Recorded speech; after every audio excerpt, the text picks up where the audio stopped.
It's been over a year since the last Scooby-Doo film came out, so it's been a while since I've had to make a review. The new Scooby-Doo film out today is Trick or Treat Scooby-Doo. When the Mystery Inc. gang captures the creator of all the costumes the villains of the show have worn, they struggle to find a new mystery. That is, until they come across a new set of ghosts, doppelgangers of themselves. After so long since a new release, and knowing that they changed up the art style, I wasn't sure how good this movie would be. However, I was pleasantly surprised. I think this is probably the best Scooby-Doo movie to come out of the past few years. It's not fantastic, but it does do a lot of things right, so let's talk about it. One thing that I did like was that everyone had some sort of arc in this movie that was paid off. Daphne's was definitely the weakest, as it feels like it was only relevant for a few scenes, but it didn't get a lot of screen time, so I wasn't too bothered by it.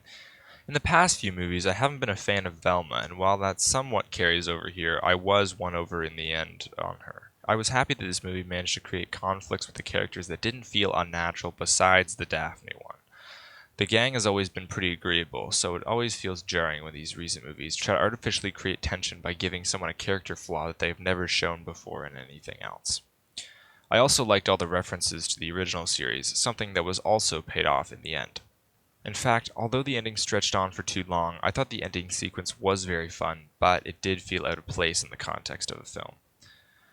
I also want to comment on the Halloween theme. I think that the concept is really interesting and one that I didn't even know I wanted explored. It fits in great with the Halloween theme without feeling like a regurgitation of other Halloween-themed episodes or movies. However, I did feel like this movie was missing something to make it feel more like it takes place at Halloween.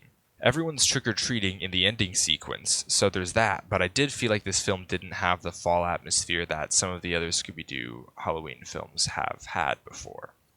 It feels like it could have taken place at any time of the year. I was also underwhelmed with the culprit of the film.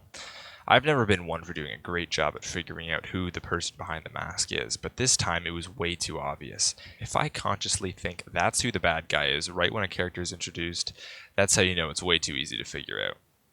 Despite my negatives, I did have a fun time with this one. I know there's been some question marks surrounding the Scooby-Doo brand recently, but this is hopefully a step in the right direction.